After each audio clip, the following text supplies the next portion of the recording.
Asana. Postures. The meditation posture should be steady and comfortable. Yoga Sutras. Asana is a posture that one can hold for a period of time. Stay relaxed, steady, comfortable, and motionless. The Yoga Sutra does not list any specific asana.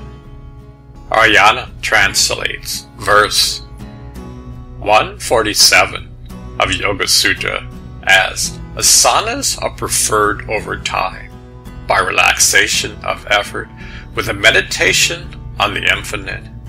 This combination and practice stops the quivering of the body. Any posture that causes pain or restlessness is not a yogic posture. Secondary text that discusses Patanjali's Sutra states that one requirement of correct posture for sitting meditation is to keep chest, neck, and head erect. Proper spinal posture. According to Patanjali in the second book of Yoga Sutras, yoga is helping us to do the following. Restraining us from harmful behavior, developing beneficial behavior, developing physical posture, creating conscious breathing techniques, develop steady concentration. Top 10 benefits of Hatha Yoga. Builds flexibility and mobility, builds strength and core stability, develops balance and proportion, helps to maintain healthy joints, stimulates the immune system, may reduce inflammation and inflammatory disease, improve sleep quality, helps develop discipline and self-control. Many people think that Hatha Yoga is the only thing to practice in the West. I've been on this path for over 49 years. I first learned yoga in high school. Back then, you were a commie if you thought outside of the box. Today, yoga is mainstream. There are many different forms of yoga. Unfortunately, many of them only focus on the physical. This is only a speck of dust compared to the vast universe of yoga. The majority of yoga classes today lack integrity. They only emphasize the physical postures. That is only one branch on the tree of life. The student never understands the complete picture. They were never allowed to know that the postures are only a small piece of the pie. Most centers never discuss the moral principles of the yogic path. This path is overcoming all the obstacles that keep us from recognizing our true nature. The path of yoga, if used correctly, can help eliminate mental suffering at all levels. I was trained to be in a state of meditation when I practiced yoga. For 49 years, I've been trying to be consciously aware of the power behind my breath. The entire universe is keeping you alive. For me, practicing the posture is sacred and holy. Note, this is a mindset that should be developed over time. Never strain or push yourself deeper into a position. Listen to your body. Your body is intelligent. Never look at another person and judge them or judge yourself. Each one of us has our own different bodies. This is not a competition. Don't show off. You bring the world and the ego into your daily practice. Just let it go. When I do a posture, I close my eyes and focus on my breath. Just relax. Your body and mind will love it. It doesn't matter if you've mastered this posture or not. there are infinite levels of any posture. The goal is to harmonize the mind, body, and soul. Remember that yogis knew that a strong and flexible body helps one to meditate easier. When a body is stiff and sick, it's hard to concentrate. One begins to take responsibility for your mind, body, and soul. Your human body is the most precious temple on earth. When you have that understanding, you begin to treasure every moment on earth. Yoga is a way to harmonize yourself with the universe. At least that's what it's intended for. Today, we have a three-legged stool with two legs chopped off. You can no longer sit on the chair. Maybe you should ask yourself the question, how far do I want to go with this practice? If it's only for your physical body, nothing more, then just carry on, do your practice. The ancient yogis spent each and every moment trying to be in contact with the power of the breath. This is the ultimate goal. One who does this truly becomes a human being. Hu means divine. Man equals mind. A human being is a divine mind. Today, most of us are a man, which equals mind. Look at the condition of man today. Many people start learning to meditate and give up when they see how powerful the mind is. The Yoga Sutras give tricks to the trade. They provide guidance in all areas of your life. They are a blueprint for discovering your true nature.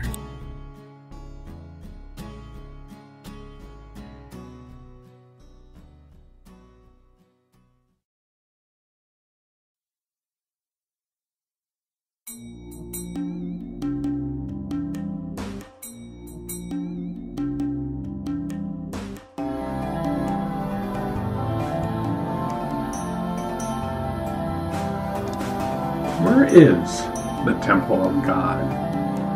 Man searches near and far. We think the true temple exists outside of ourselves. Billions of dollars have been spent over time building external places of worship. Yes, they are great ways for communities to come together. But where does God reside? God resides everywhere. God resides in this universe and beyond. There's not a single space in the universe where God does not exist. Yet man, at times, is looking in the wrong place. The great masters of old said that the great temple lies in your heart. Is that a paradox? Man has spent his entire life searching for God, and the whole time the answer lies within. I see some irony in this picture, yet we have been told many different stories. Some of them were true, and some of them made up. Some of them were meant to control you and make you feel bad. But the journey of the heart begins when you realize that God exists inside of you. This is your true place of worship. Now, I'm not saying change your religion. God, in essence, is no religion. Keep your religion. You will see the true beauty of your religion. When you discover God within, you will see the unity of all religions. There is a thread of love tying us all together. This is our true state. God wants us to discover our true nature. When mankind does this, peace will be on earth. War is obsolete. The universe does not fight itself. God does not fight itself. Only man fights. This is an old way of thinking. Humanity can change. The temple of God lies inside. You can discover it. Moment by moment, your awareness can be on God. Ponder this over. A great awakening is taking place. You have a piece of this puzzle.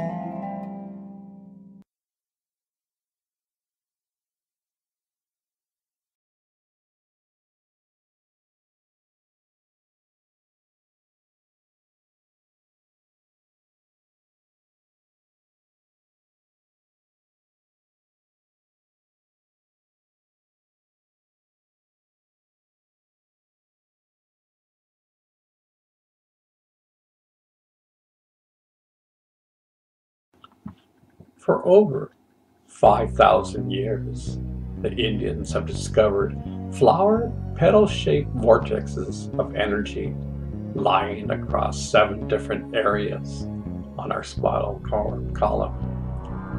These chakras are directly connected to the endocrine system of glands. These chakras are responsible for distributing energy through the body. When there is a blockage, disease will occur. In our next chapter, we will talk about the Chinese discovery of meridians. I won't go through the specifics of each chakra. Here's a general overview of each one. The following information came from color-meanings.com. The root chakra. The Sanskrit word for this chakra is Muladhara chakra. Mul means root. The chakra colors associated with the root chakra is red. The root chakra defines our relationships to earth. It impacts our vitality, passion, and survival instincts. The red chakra colors are also indicative of our need for logic and order, physical strength, and sexuality, as well as the fight or flight response when faced with danger. The sense of smell in the human body is connected to the root chakra. The gland to which the root chakra is affected is the gonads. The sacred chakra. The chakra colors associated with the sacral chakra is orange. This chakra relates to the water element in the human body. The chakra colors are orange, which impacts sexuality, reproductive function, joy, desire, and even creativity, compassion for others. The sense of taste is associated with the sacral chakra. Glands and organs impacted by this chakra include the lymphatic system, female reproductive organs, large intestine, pelvis, and bladder. The solar plexus chakra. The Sanskrit words for this chakra is Manipura chakra, which literally translates to city of jewels. Thus, the solar plexus chakra is the personal power chakra that is responsible for one's personal and professional success. The chakra colors, yellow, of this energy vortexes are associated with fire, energy, change, etc. This element of fire, when balanced and harmonious, allows one to feel more confident, cheerful, and energetic, along with the right amount of respect for self and others. Our sense of sight is associated with the solar plexus chakra. The glands or organs associated with the solar plexus chakra are the adrenal glands. The heart chakra. Anahata chakra, or the heart chakra, is associated with the chakra colors green. This chakra influences our relationships and has the air element. A weak heart chakra is responsible for sabotaging the relationships through distress, anger, and envy, etc. The sense of touch is impacted by the heart chakra, and the glands connected to it are the thymus and lymph. The throat chakra. The Vijhuda chakra refers to our true voice. As the name suggests, the throat chakra, with its chakra colors blue, is associated with the ability to communicate, listen, etc. The glands to which the throat chakra is attached are the esophagus, ears, throat, thyroid, jaws, teeth, and neck vertebrae. The etheric element of the throat chakra, when balanced, allows an individual to have pleasant voice, artistic abilities, expressive ways, and also ability to be in a higher place spiritually.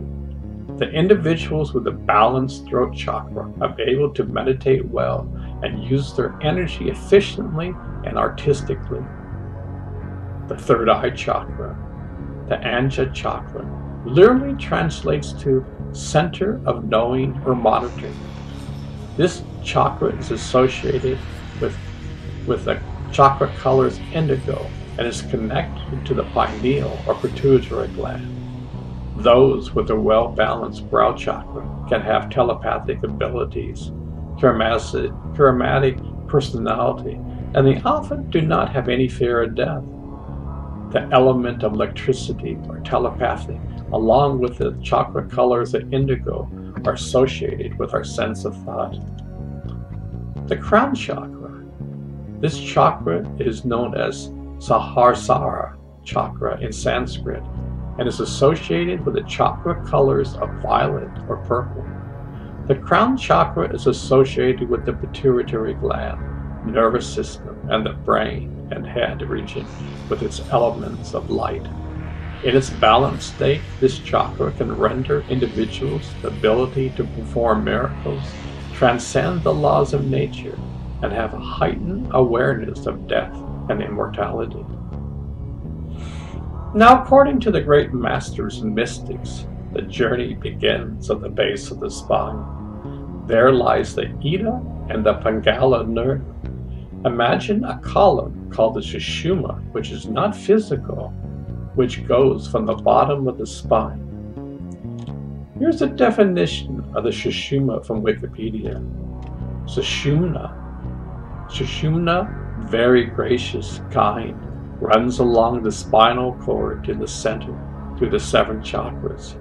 Under the correct conditions, the energy of Kundalini is said to uncoil and enter Sushumna through the Brahma Dwara or Gate of Brahma at the base of the spine. The Shiva Chamanta Treaty on Yoga states, for example, that out of 350,000 nadis, 14 are particularly important, and among them, the 3 just mentioned are the 3 most vital. It seems to me that God hardwired each individual human being, to help discover his true nature. The journey begins at the base of the root chakra. Here, the consciousness of me, and me reside. The human being is existing in a state of survival mode. The goal in life is to master each chakra and ultimately arrive at the crown chakra and enter its doors. At this state, one will realize that I am the universe. We are all one. This is our true state of existence. We are all one huge, gigantic family. Each one is responsible for discovering our true nature. The world would be in a better place if we all did this. Ponder this over. So you think that you are hardwired to find God? Maybe in time. Maybe it's time to use your inner key to start the engine.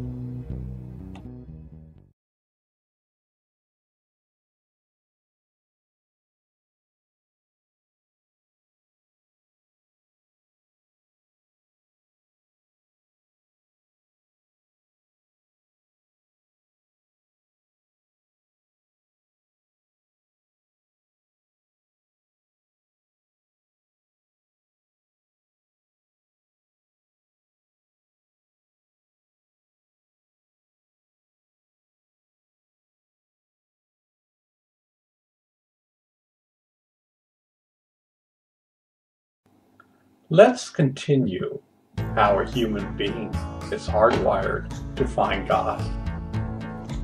Many scientists think that a part of our DNA is multidimensional and quantum. We contain the blueprint of God inside of us. From this blueprint, a human being is created. We are created in the image of God. When I was young, I loved to study the great wisdom from India. I still do. The Indians have a theory that everything we do and say is recorded into an energy frequency. This energy frequency can be read in some part of time in the future. There are people who will fine-tune themselves to be able to read the Akashic records from another person. Now recently, many people think that in our DNA, we have a multi-dimensional DNA which contains the blueprint of God. Now imagine in this blueprint contains the entire essence of the universe and the essence of your soul's journey in the universe. You are eternal. You can never die. Your body will. Many people are discovering this concept and learning how to mine the Akashic record for themselves. Can you imagine how incredible that would be? It means that you could stop any diseases coming your way. You would be in tune with God and listen to the wisdom that lies within. You could bring back all the positive attributes you have learned on your magnificent journeys in life. A person could tap into the future and bring back wisdom such as inventions that would help our fellow man.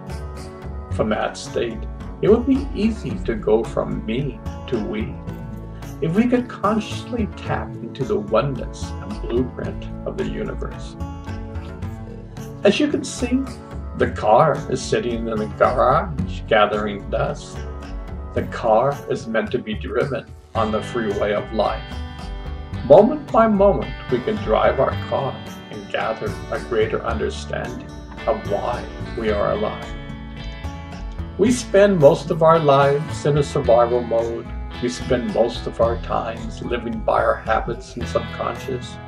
Imagine we're literally hardwired to discover our true essence. Yet, so many humans are oblivious to this fact. You see, we have free will and free choice. The entire universe lives by this law. At times I think, well, maybe human beings shouldn't have free choice and we would come into this world and never forget our true nature. Peace would always prevail on earth. Anger and war would not exist. Heaven would be on earth. Yet, life is a grand adventure. We come into this world to discover our true nature and to help transform this world from darkness to light. It's a cosmic game. This isn't the first time this game has been played. For time immemorial, this game has been played through the universe and countless other universes. The entire universe is watching us and cheering for us. They are rooting us on. We have incredible coaches that help and assist us. Yet, they can't take a single step for us. You see, each of us has to play the game without any steps taken by another being. These are exciting times. We as humanity is going from me to we for thousands of years because of thinking. It's all about me. We have fought countless wars. We're living in an era where this is changing right before our eyes. Ponder this over. You are hardwired to discover God. You contain within your DNA the blueprint of God.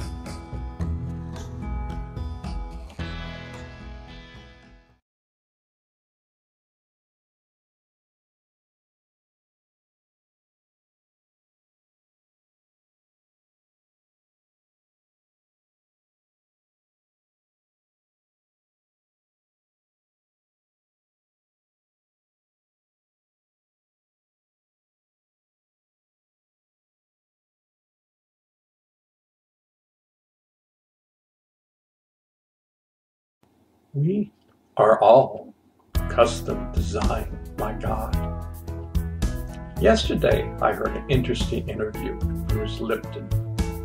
He is a scientist and has a fascinating story to tell.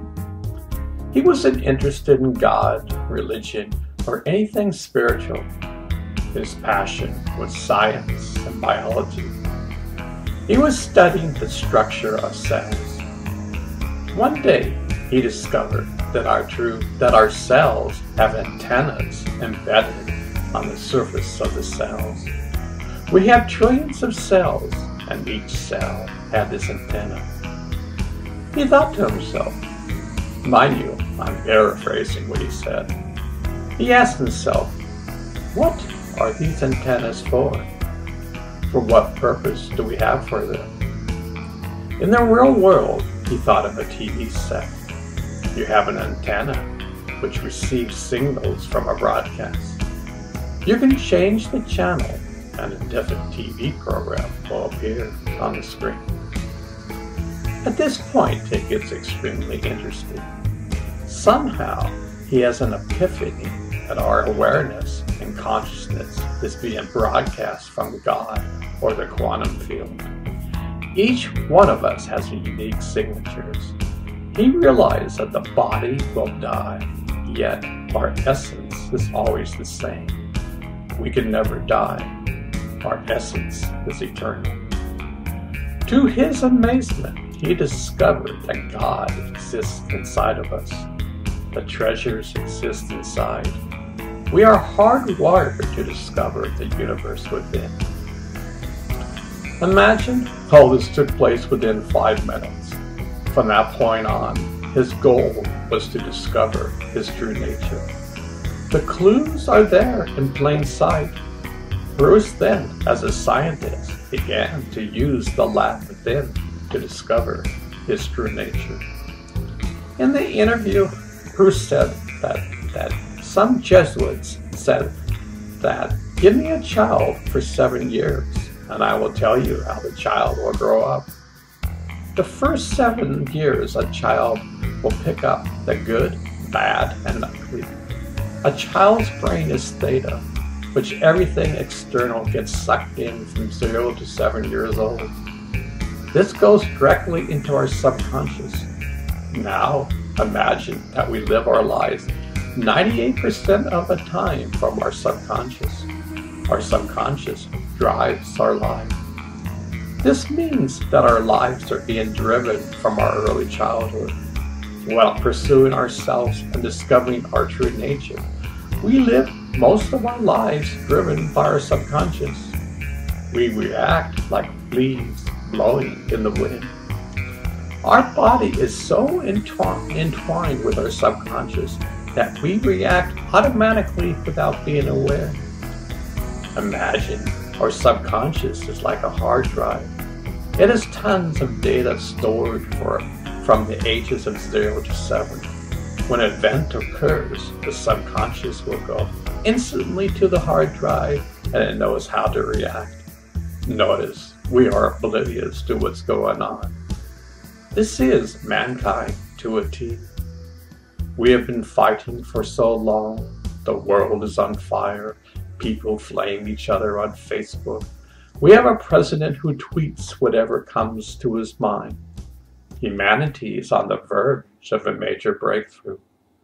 The signs that we were built to discover are all around us. We have all the instruments inside of us to discover our true nature. We are about to go from me to we, which is the title of this book. Imagine every single person on earth is hardwired to discover we all came from the same place. We are all family, regardless of race, color, or creed. Our true nature is kindness. Our true nature is love and compassion. We are all a spark of the divine. We are the universe. We just don't know it. These are exciting times. You hold a piece of the puzzle of life inside of you. You can change and discover your true nature. Millions of people are waking up. Recently, science and religion are really talking about the same thing. Discoveries that Bruce saw are major scientific breakthroughs for all of us. Bruce saw in a flash of light that we are being broadcasted from the quantum field. We have our name that God knows and the universe knows. Every human life is special. With our free choice and free will, we can, moment by moment, be on a conscious journey to discover our true essence. Ponder this over.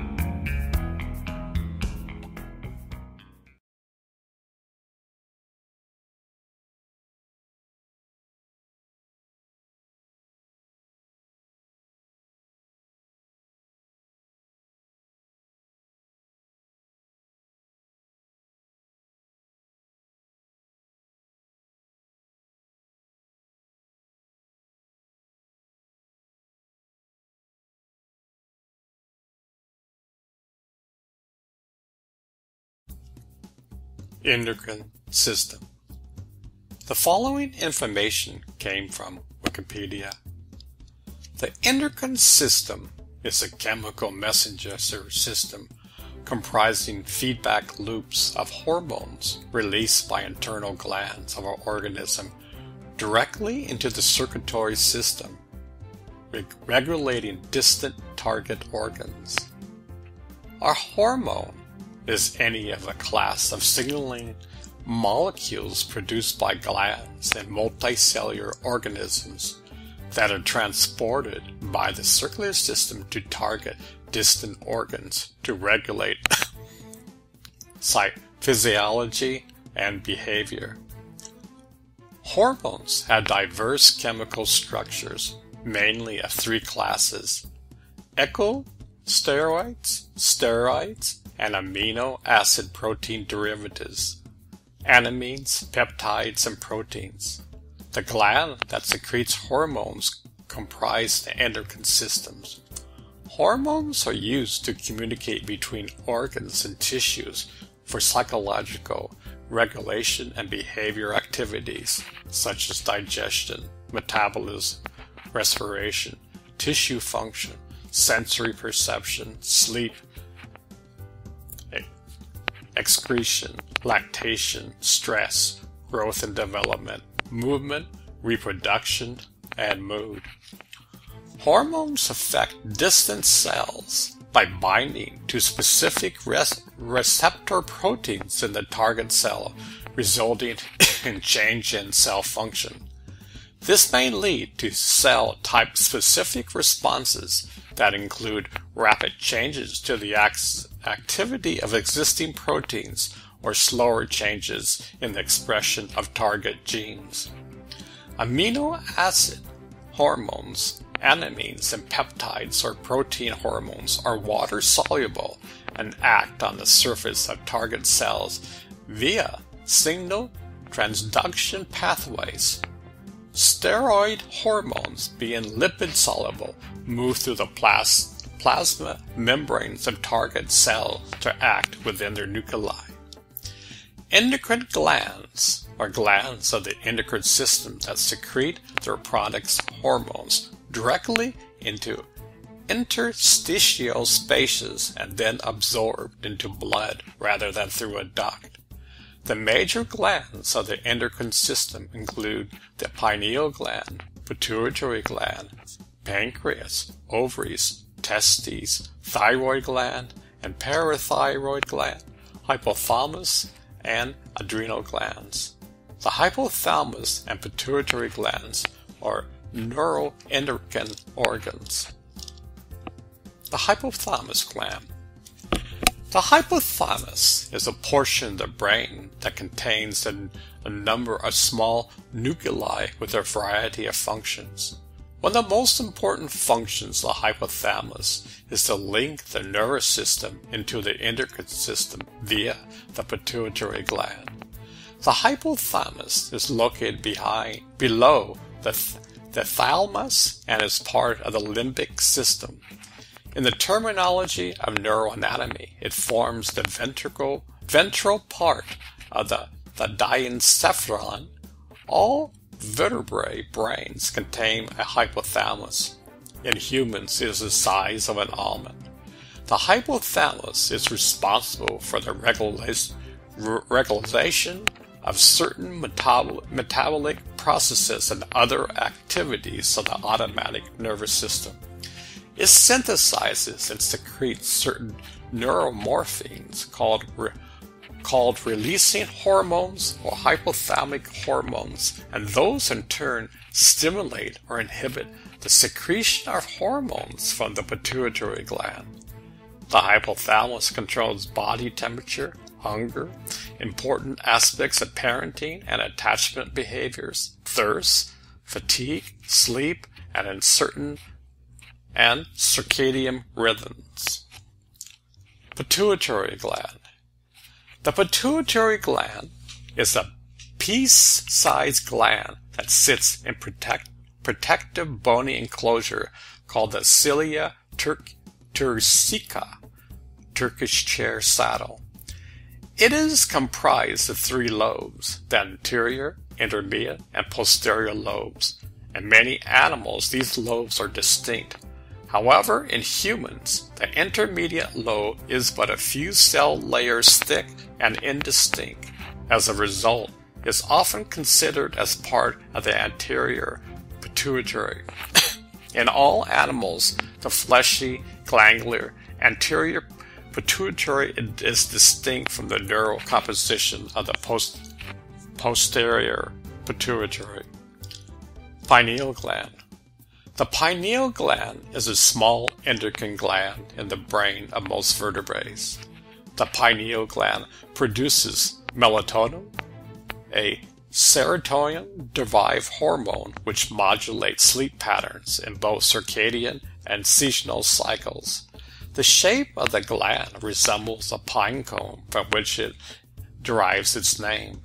The pineal gland is located in the epithelial thalamus near the center of the brain, between the 2 hemispheres tucked in a groove where the 2 valves of the thalamus join.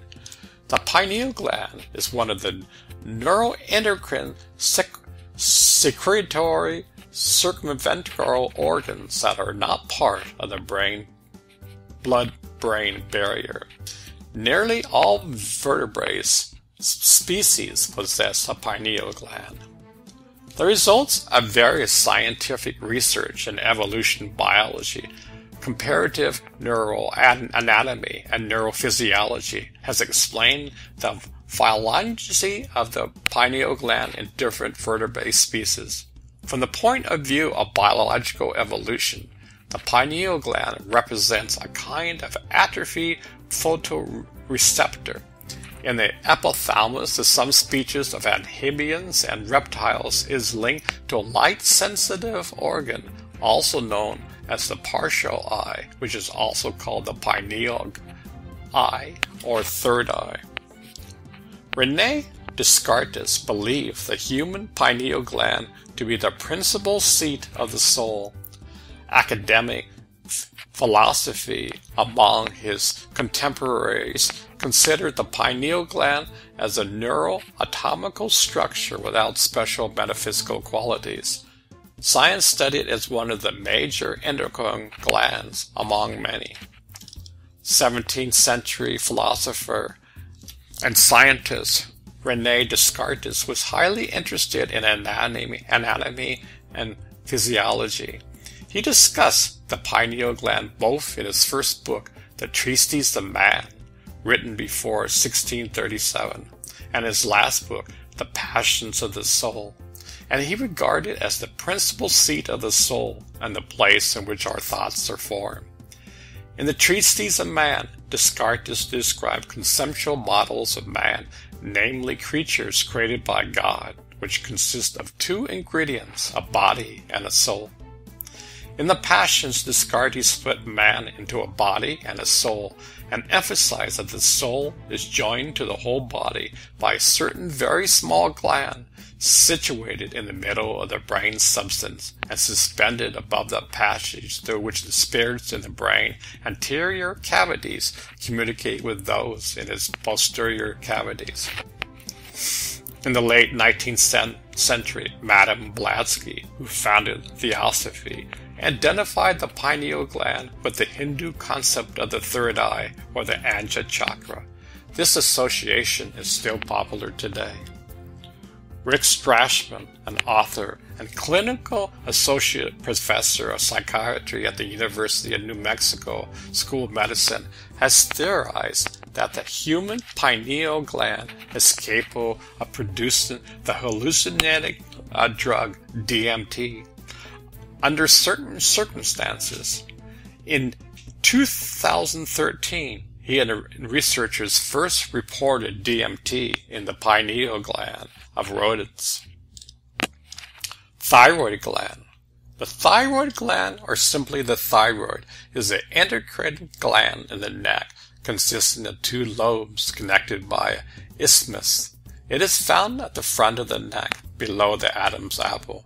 The thyroid gland secretes three hormones, namely the two thyroid hormones, thyroxine and tridothyroin, and calcitonin. The thyroid hormone primarily influences the metabolic rate and protein synthesis, but they also have many other effects, including effects on development. Calcitonin plays a role in calcium homeostasis. The adrenal glands, also known as supraadrenal glands, are endocrine glands that produce a variety of hormones, including adrenaline and the steroids aldosterone and cortisol.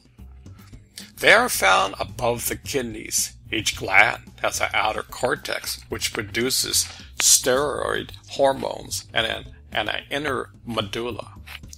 Pancreas. The pancreas is an organ of the digestive system and endocrine system of vertebrates.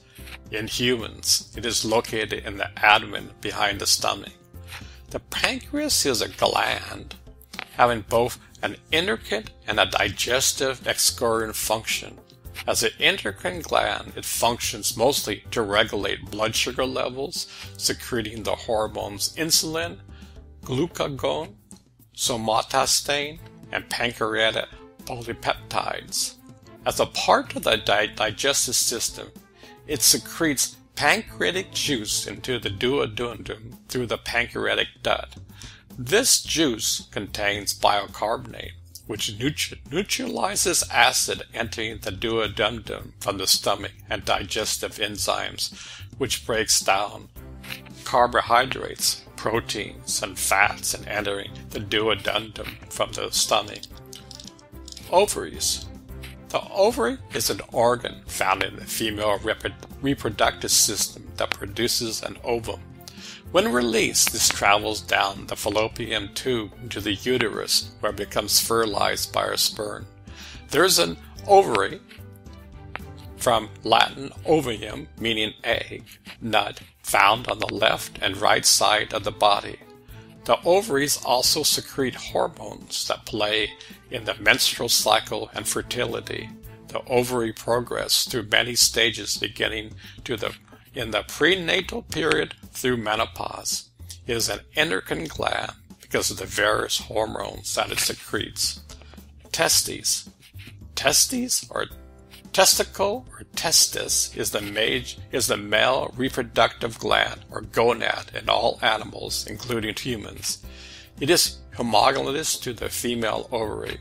The function of the testes are to produce both sperm and androgens, primarily testosterone. Testosterone released is controlled by the anterior pituitary luteinizing hormone, whereas sperm production is controlled by the anterior pituitary follicle stimulating hormone and gonad, testosterone.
Pranayama. Alternate nostril breathing. One form of pranayama. Pranayama is the control of the breath, from the Sanskrit prana, breath, and avana, restraint. After a desired posture has been achieved, the verses recommend pranayama, the practice of consciously regulating the breath inhalation, the full pause, exhalation, and the empty pause. This is done in several ways, such as by inhaling and then suspending exhalation for a period, exhaling and then suspending inhalation for a period, by slowing the inhalation and exhalation, or by consciously changing the timing and length of the breath, deep, short breathing. Most Westerners don't breathe properly. Just think, the moment we take our first breath to the moment we take our last breath, there is a power that is keeping us alive. Yet the majority of mankind is not aware of it. In fact, we are completely oblivious to it. Due to the stress in our life, we have forgotten how to breathe properly. If you want to observe incredible breathing, watch a newborn. They naturally practice deep or diaphragmatic breathing by using the diaphragm, a muscle under the lungs, to pull air into the lungs. Visually, you see the belly expand and chest rise as they inhale through the nose and into the lungs. As they exhale, the belly contracts. For many people, this kind of breathing is no longer instinctive. Instead, many of us have become shallow chest or thoracic breathers, inhaling through our mouths, holding our breath, and taking in less air. Over time, our breathing patterns have shifted as a reaction to environmental stressors like temperature, pollution, noise, and other kinds of anxiety. Cultural expectations, including the desire to have a flat stomach, encourage holding our breath and sucking in our stomachs, further tighten our muscles. When we breathe in a shallow way, the body remains in a cyclical state of stress. Our stress causing shallow breathing, and our shallow breathing causing stress. This sets off the sympathetic nervous system, the branch of the autonomic nervous system that prides us for activity and response. Shallow breathing doesn't just make stress a response. It makes stress a habit our bodies and therefore our minds are locked into, says John Lockvich, an apprentice and integrative breathwork facilitator in Brooklyn, New York. My personal advice before one begins this practice is to, before you begin, to make sure you are breathing properly. If you're still breathing through your chest or your mouth, spend 3 weeks learning how to breathe properly. I would advise anyone to spend 3 weeks meditating and focusing on their breath. Do this from this moment on. This is the key to life. Without this, your practice won't take you far. There is a power that is keeping you alive. Behind your breath lies the keys to life. So what does this breathing exercises do? There are 72,000 nadis, or energy channels, in the human body. The following is a passage from Sadhguru. Sadhguru, within the spine, if you know its physical construction, you will know there are 2 holes on either side of the spine, which are like conduit pipes for all the nerves to pass. This is the Ida and the Pingala, the left and right channels. In the Prana Mashkoshka, or the energy body, there are 72,000 nadis. The 72,000 nadis spring from three basic nadis, the left, the right, and the central, the Ida, Pingala, and Sushumna. The word nadi does not mean nerve. Nadis are pathways or channels of prana in the system. These 72,000 nadis don't have a physical manifestation. In this sense, if you cut your body and look in, you will not find them. But as you become more aware, you will notice the energy is not moving at random. It is moving in established pathways. There are 72,000 different ways in which the energy or prana moves. The Pingala is the right or masculine energy channel. The Ida is the left or feminine energy channel. Starting from the left nostril, there are 36,000 nadis or energy channels. Starting from the right nostril, there are 36,000 nadis or energy channels. Pranayama is a breathing exercise that cleanses the Ida and the Pingala. This exercise will help balance the mind and body. When the breath gets calm, the mind and body will get calm. One begins to enter into a state of calmness and being in harmony with the mind, body, and soul connection. How to do alternate nostril breathing. Sit in a comfortable position with the spine long and the hips relaxed. Release any tension from your jaw. Close your eyes. Place your left hand on your left knee with the palm face upward, or in the chin mudra by pressing the index finger and thumb together. Place the tip of the index finger and middle finger of the right hand in between the eyebrows with the ring finger and little fingers on the left nostril, and the thumb on the right nostril. Use the ring finger and little finger to open and close the left nostril, and use the thumb for the right nostril. On an exhalation, close the right nostril with your thumb and breathe out through the left nostril.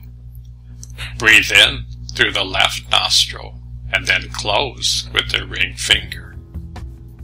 Release the thumb on the right nostril and breathe out through the right nostril. Inhale through the right nostril. Close with the thumb. Release the ring finger from the left side and exhale through the left nostril.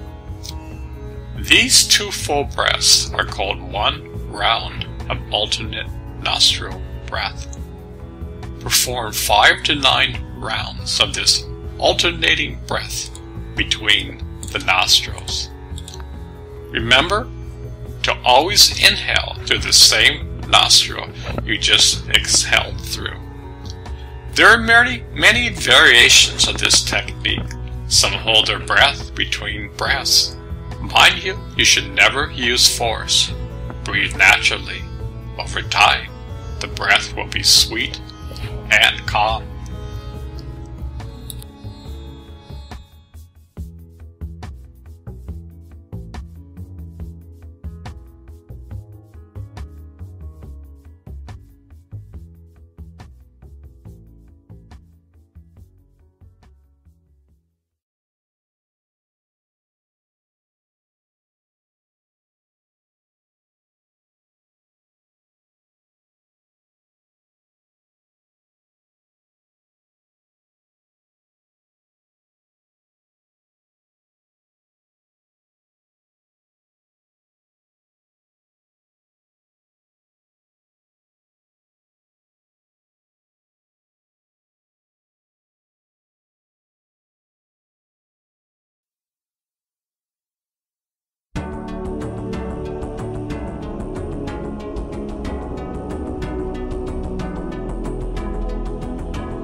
The breath.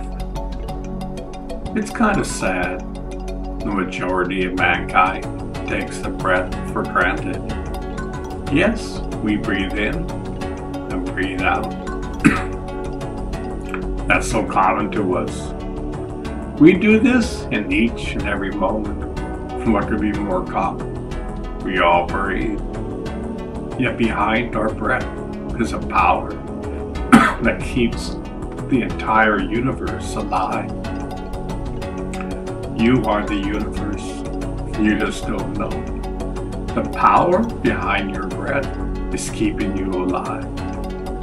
You have the potential to connect to this source. In essence, this is your true nature. Many of the great masters taught this.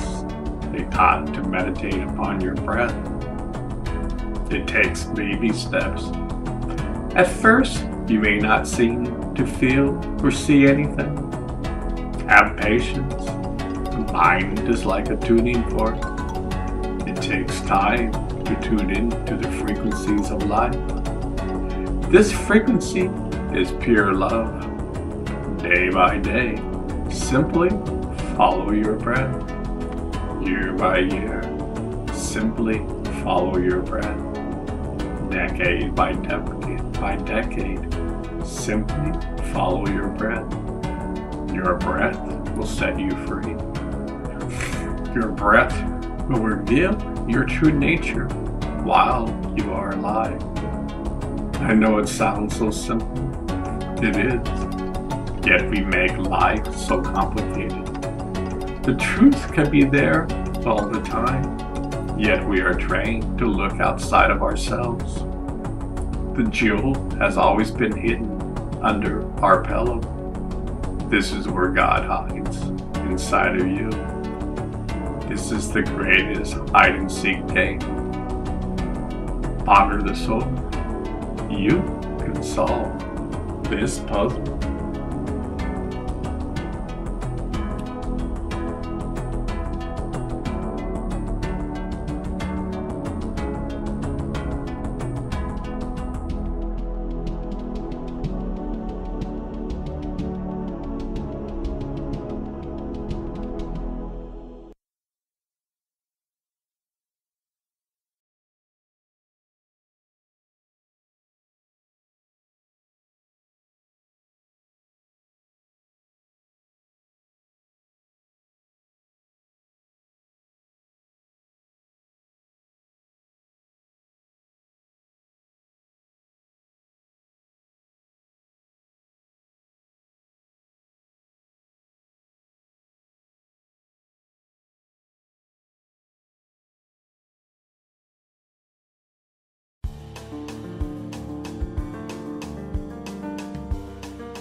Fine-tune your radio station.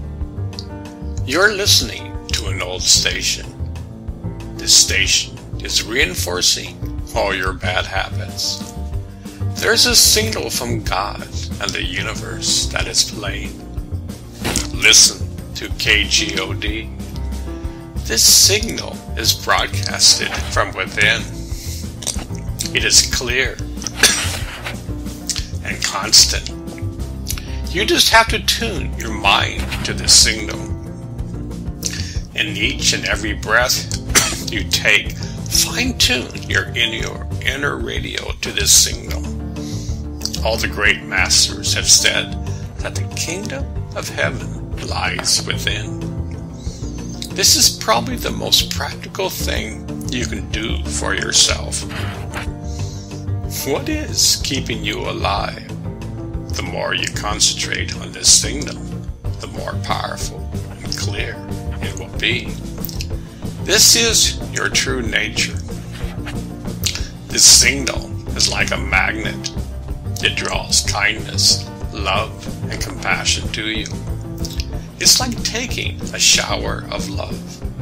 This love fills your entire being and slowly washes away all the negativity. This radio station is live. It has been broadcasting for eternity. When you are driving and talking on your cell phone, you aren't paying attention to life. What is so important? What is so important externally that you have forgotten your true nature? Why do you insist that the external world is the only world? For now, you might say, because that's all there is. Well, someday you will die, and it will totally disappear in an instant. This radio station will make you laugh at life. It will bring you to a place where anger and hate will not govern you. Kindness and compassion will be there. I'm not saying you won't ever get angry again. I'm saying that with conscious effort, you can use water to put out the anger in your life. Your mind is looking externally to fix your inner world. Mankind has been running in circles for thousands of years. Look at the political landscape in America today. Anger and chaos rules the land. Fine-tune your radio station. You are a piece of the puzzle.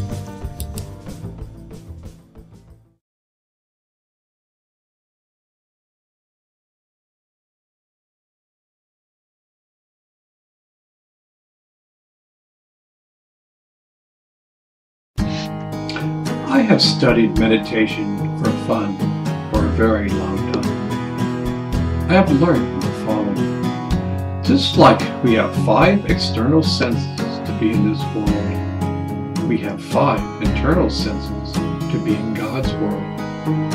The kingdom of heaven is within.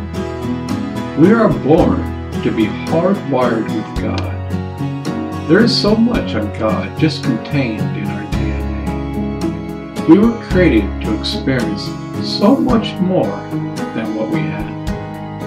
Our car is just sitting in the garage. All the great masters have said, go within. Use your internal senses and experience God. There's a light to see. This light is pure love. Listen to the ringing in your ears. This will help start your journey. Be your breath. Feel the power of love. The universe is behind your breath. This is not just some theory. Millions of people are experiencing this in this moment. You can solve this puzzle. Open up your eyes.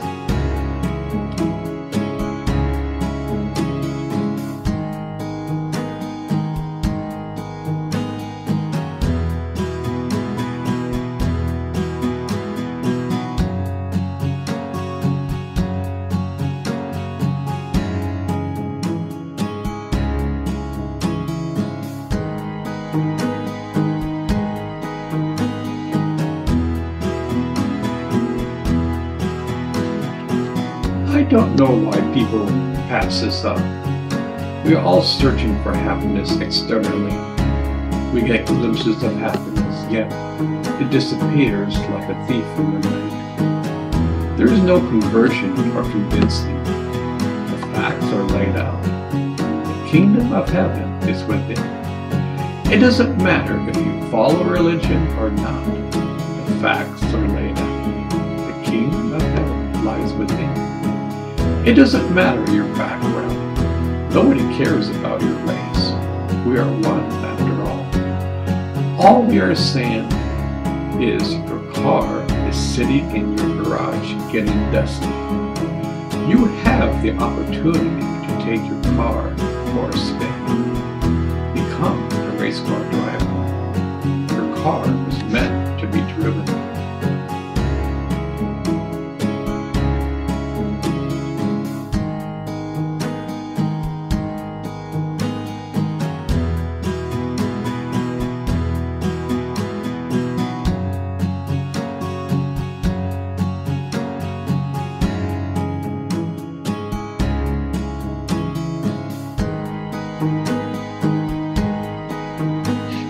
are signposts of God everywhere. No matter where you go, God is there. He even knows what you are thinking. Oh, how can God know me? He has so many more important things to maintain. The power of love knows you more than you know yourself. It knows your true essence. At times when you're driving, put your cell phone down. Just enjoy the ride. Take time to relax on this journey. The more you pay attention inside, the more signposts of God will appear in your life. You will see the universe is alive. There are signposts of God everywhere. You can solve this puzzle.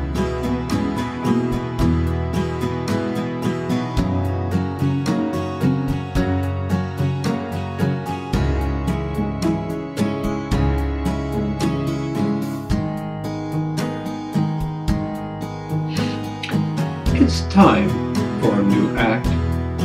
Mankind has been acting for a very long time. It seems we have been performing for a very long time. It's like the record we are playing is always repeating itself. War, war, and war. Anger, anger, and anger. For centuries, we have played the same track. It's time for a new track. Let's drop these old energies forever. Let's embrace peace, love, and tolerance. Be kind. Be thoughtful towards your fellow man. Learn from your mistakes. There is a new way to act within this divine play. Discover your new role. Become one with it. Perfect it. You will have solved your piece of the puzzle. One by one, peace will be unearthed.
Many moons ago, I read in a magazine something which I haven't forgotten.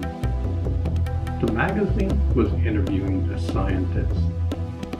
They were talking about the expansion and contraction of the universe. The interviewer said, "So, it's just like breathing?" The scientist said, "Absolutely." As you can see, I never forgot this. This was around 1972. I have been fascinated by the power of breath most of my life. Before I started to learn how to meditate, I knew there was an incredible experience inside. I knew there was a power behind my breath keeping me alive. Yet I didn't know how to sync with it. It was a total mystery. Most of us just breathe unconsciously. We never think about it or pay attention to it. Unfortunately, we don't experience the direct source inside of us. Whenever I tell people that the most simple technique in meditation is the following: just watch your breath go up and down. Follow your breath. At this point in time, you can see their eyes roll up. Yeah, don't feed me that crap. That's too simple. Yet, it is simple. The truth is so simple and obvious that we overlook it. We expect some complicated technique or only a powerful guru can give it to you. Yet, the truth is simple. The Buddhists have a doctrine called crystal clear. This book was introduced to the West only decades ago. They released this secret doctrine because they knew, unfortunately, Westerners wouldn't believe it. It was all about the breath. Why is it in the East they have studied the breath for thousands of years? They have mapped out the various stages of enlightenment through the breath. Yet in the West, we just roll our eyes. Doesn't that make you ponder for a moment? Have you ever stopped for a moment and pondered what is keeping you alive? Imagine when you are a boy and you take your first breath, you become alive. Now imagine when you take your last breath, you die. What exactly left your body? Your body is dead. Some incredible life force left your body. Now imagine that day by day, you focus on your breath. In the beginning, it takes time and effort. You meditate on the source. Over time, you begin to realize that the source meditates on you. What once took hours to connect to, now, when you close your eyes, that experience is there. Words cannot describe this experience. Christ said, the kingdom of heaven lies within. Only you can take this advice. Only you can solve this mystery. The entire universe exists inside of you. You just don't know it.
Fixity. The definition of fixity is as follows: the state of being unchanging or permanent. When I was young, I would laugh at someone who would concentrate on a candle. Yet today, I have a different story. When one concentrates the mind on a flickering candle, one is training the mind. In fact, indigenous people have been looking at fire for thousands of years. When one fixes the mind on fire, eventually one has a transcendent experience. Fire is a key element in life. Many different cultures meditate on a candle. It's like using training wheels, much like modern-day scientific apparatus used today. They get the snowball rolling down the hill. Once it starts to gather momentum, you no longer need the training wheels. All tools are needed in the self-discovery process. What works for one doesn't work for another. You may have the greatest techniques known to man, yet it may work only for you but not for others. There are many different kinds of fruits on the tree of life. The main thing is to eat the fruit and transform. If you only talk about the fruit, wisdom is not gained. Only by eating the fruit does one gather wisdom. Cultures around the world have discovered different kinds of fruit. Remember, the quantum field has unlimited possibilities. Don't get stuck that your way is the only way. Each person has unique hardware and software installed.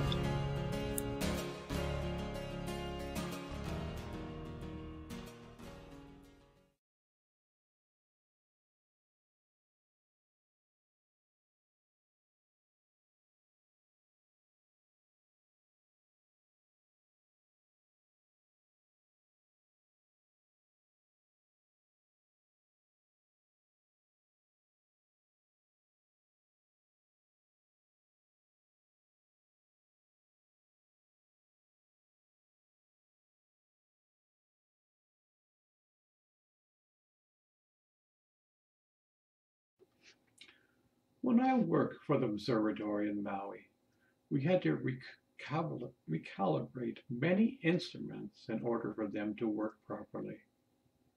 Does man get recalibrated and isn't aware of it? Is this a new recalibration of man? Is the entire universe watching in suspense? Will there be peace on earth? Is the earth recalibrating for man, discovering his true nature? The journey of life is going on. The rules have changed. The old energy of war is going away. People are fed up.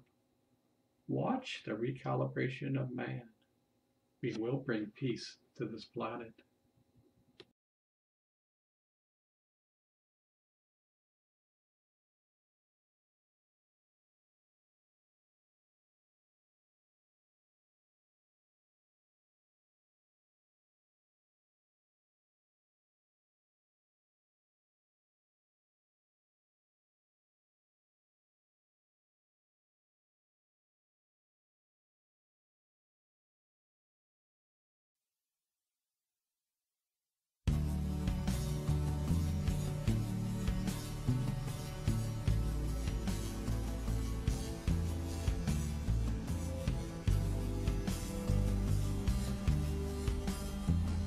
Dhyana, meditation.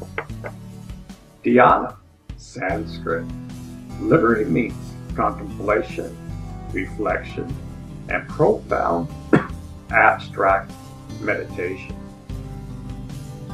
Dhyana is contemplating, reflecting on whatever dharana has focused on. If in the sixth limb of yoga one focus on a personal deity, dhyana is its contemplation.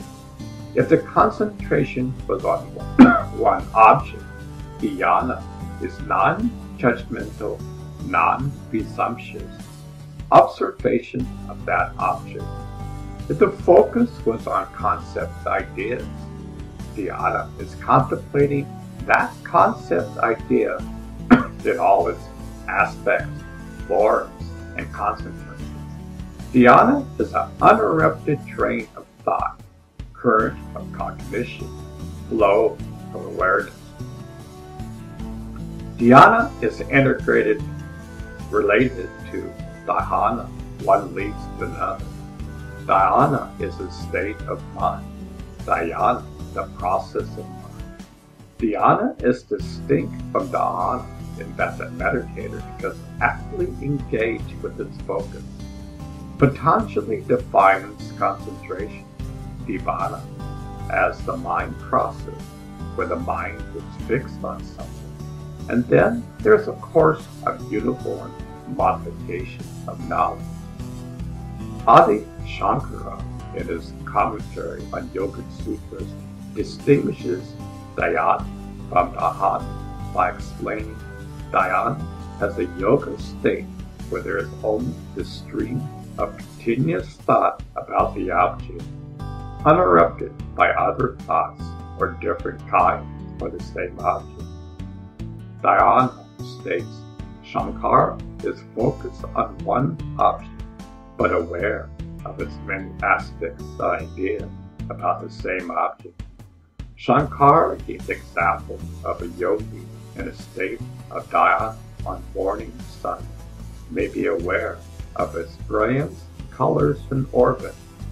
The yogi in dhyana state contemplates on sun's orbits alone, for example, without being interrupted by its color, brilliance, or other related ideas. Above is the formal definition of meditation. I once had a great teacher who said, meditation is perfect concentration upon a perfect point. How elegantly said. There are thousands of meditation techniques out there. I always thought there was a super duper technique that if you discovered one would be enlightened by using it. To be honest, it doesn't exist. Your love for meditation will carry you on this journey.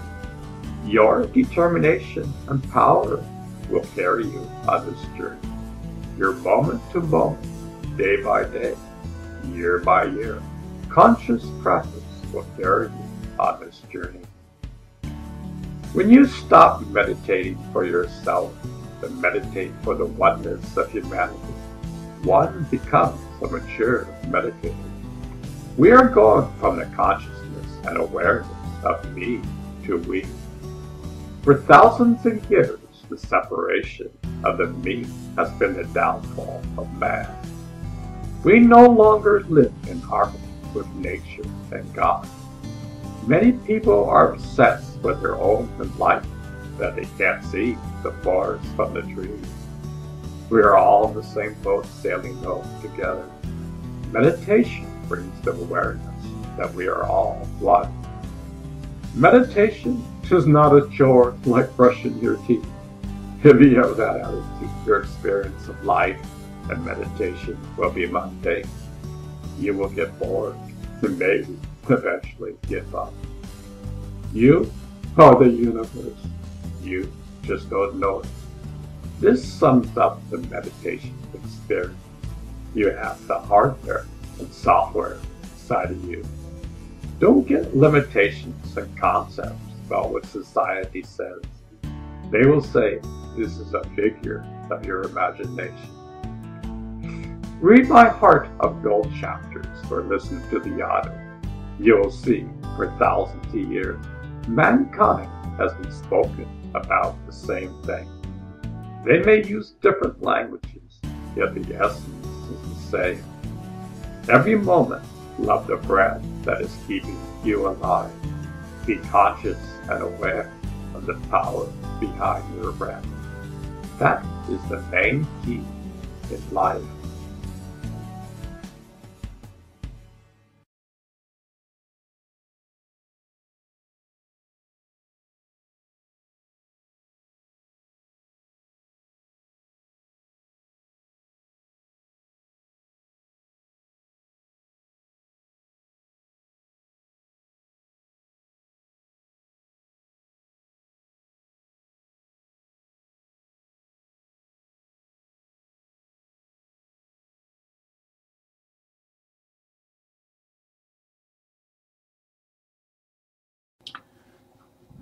Greetings. Welcome. Today let's increase our meditation to around 10 minutes. You can do this. Close your eyes and focus on your breath. Watch your breath go up and down, up and down. Just let your thoughts come and go. Just follow your breath. Watch your breath. Just relax into this experience.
Slowly open your eyes. How does that feel? Remember to try to watch your breath in your day-to-day moments. You are on a path of self-discovery.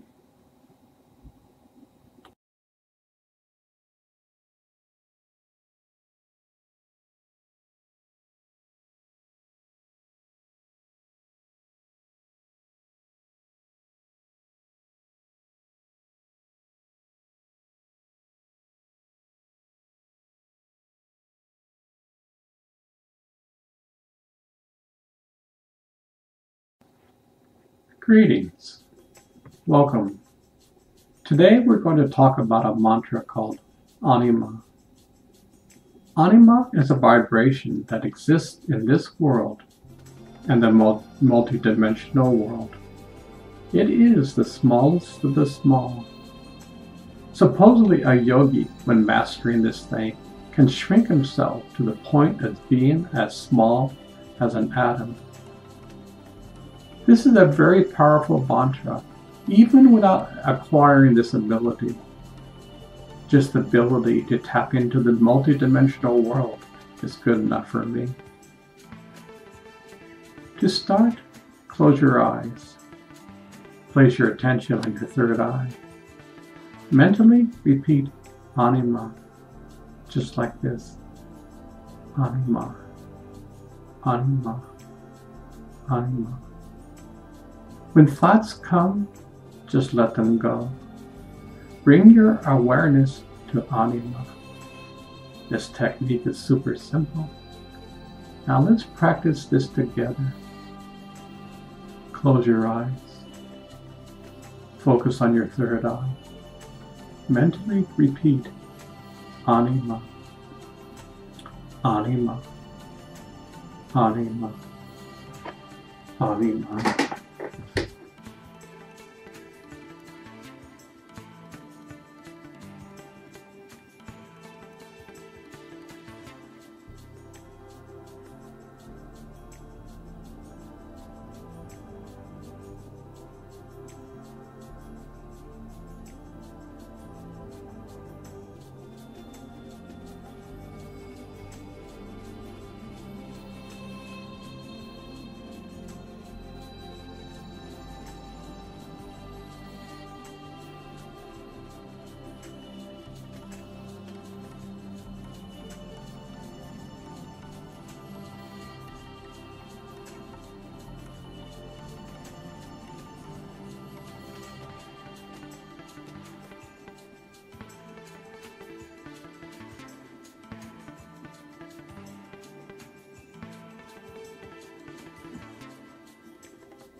Where would I be without meditation? I really don't want to know. Imagine the entire universe is alive. I would never know that. Imagine never truly knowing you are never alone. When I close my eyes, the light of God would be there, yet I wouldn't see it. I would see only darkness. I would take this precious breath for granted. I would never experience that the Word of God is keeping me alive. Behind each breath, the love of God exists. I would be focusing on my cell phone or on Facebook and be oblivious to God.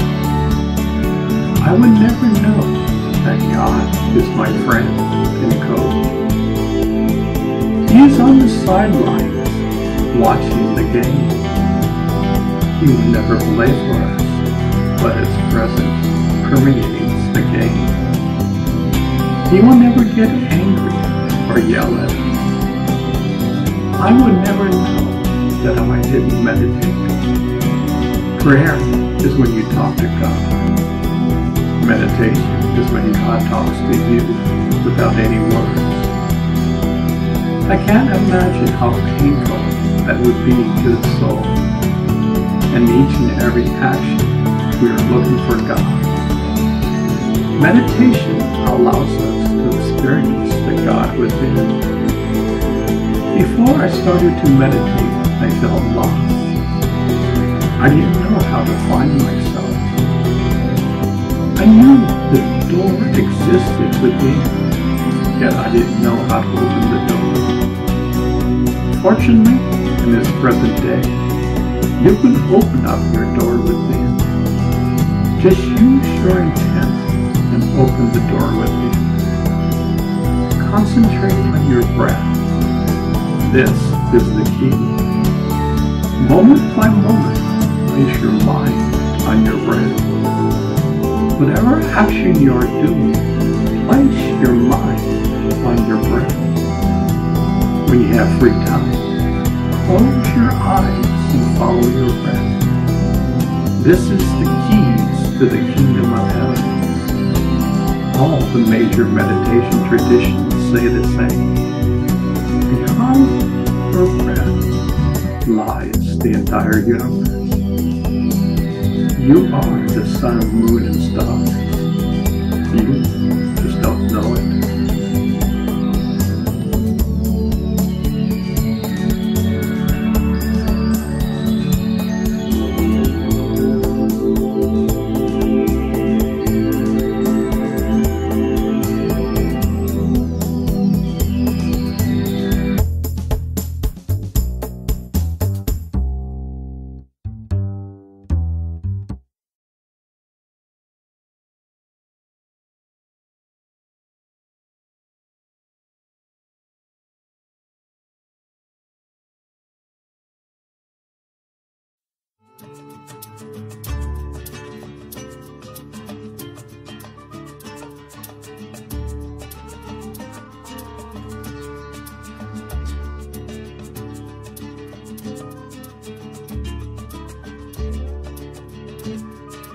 Carry your meditation into your daily life, day by day, year by year.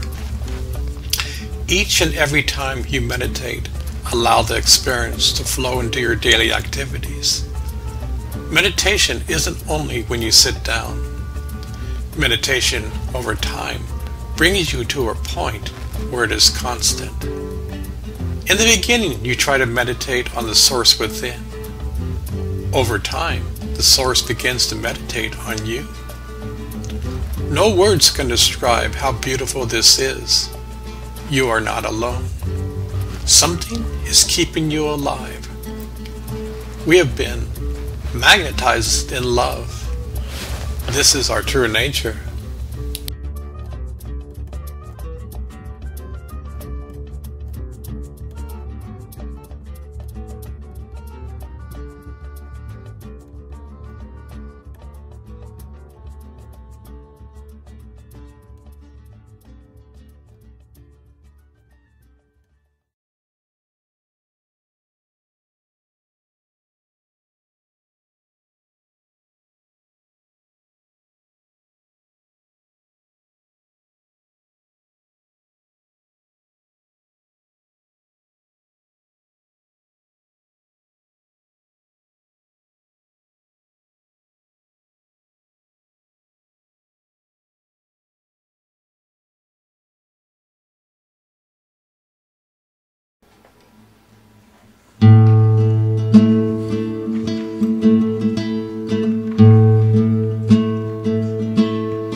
In the beginning was the Word, before time and space, before creation, before the void, primordial energy, a primordial word. This word cannot be spoken. This word is, was, and will always be. This word was God, and this word is God. All scriptures talk about the word, yet it is beyond the scriptures. All religions talk about the word, yet it is beyond religion. Science talk about the word, but it is beyond science. This word exists inside of you. What is keeping you alive? When you know this, you will know the answer to this puzzle.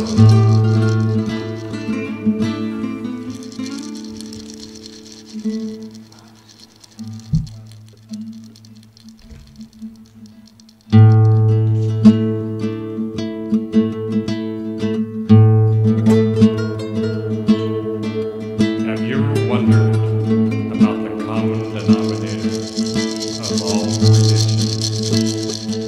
Is there a thread which ties them together?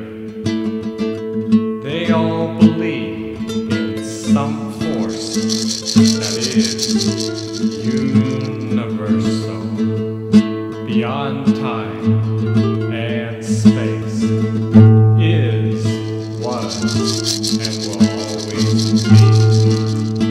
Some people call it God, generator, operator, and destroyers.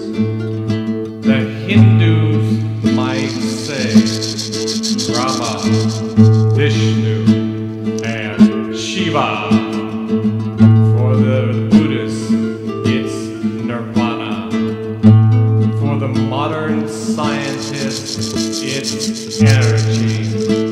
Energy cannot be created nor destroyed. Positive, negative, and neutral energy. Is there a common theme? All religions talk about light. If thy eye be single, thy whole body shall be full of light. In the Gita, Krishna reveals a light more brilliant than a billion suns. Is that metaphorically speaking? What happens when we split open an atom? The Buddhist has scriptures that talk about a great light upon death. Every religion known to man talks about a light. Every religion talks about the Word of God. In the beginning was the Word. The Word was with God, and the Word was God. The Latin translation of word was logos. Logos means power. In the beginning was an infinite power. This power was with God, and this power was God. Maybe they were talking about the same thing. Is science and religion both talking about the same thing? This word, according to religions, can According to the Tao belief, the Tao that can be told is not the eternal Tao. The name that can be named is not the eternal name. The nameless is the beginning of heaven and earth. Is there a primordial word or energy that is, was, or will always be? Could this word exist everywhere, beyond time, beyond space, universe, one verso word, one word? Could there be a universal frequency that exists everywhere? Before creation, before the war, before anything we can dream of, is there a way to connect ourselves to that experience? What would happen? The Hindus have a saying, Sat Chit Anand. Truth is the consciousness of bliss. When the mind is absorbed in truth, the consciousness is in bliss. Truth is, was, and will always be. If the Word of God can't be spoken and is, was, and always, aren't they talking about the same experience? Christ said, the kingdom of heaven lies within. Buddha talks about the inner kingdom. The Jews talk about the inner kingdom. The Hindus talk about an inner kingdom. The Taoists talk about an inner kingdom. How does one connect to this kingdom? Is the human body wired for this experience?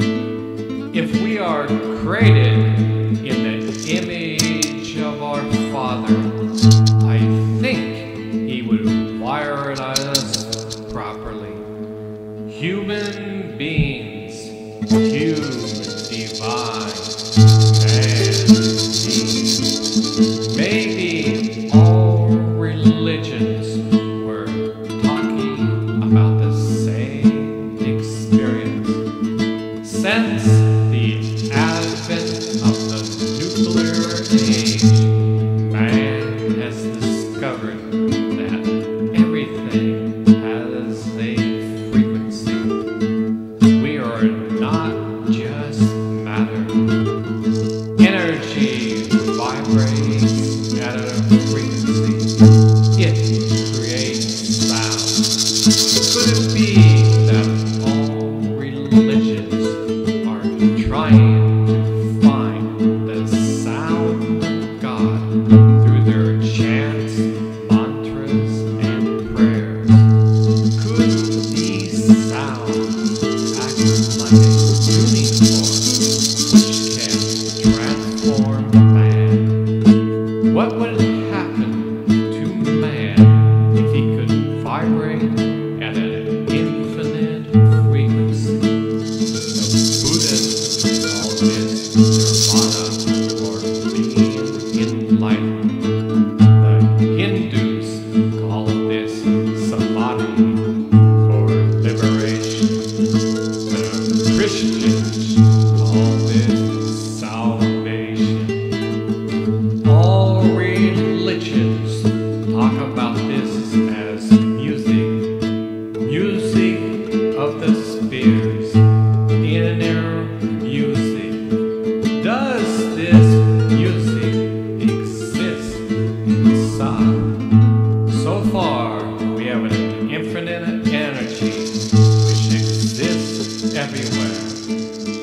This energy is both light and sound. Science knows that both energy and mass are the same thing.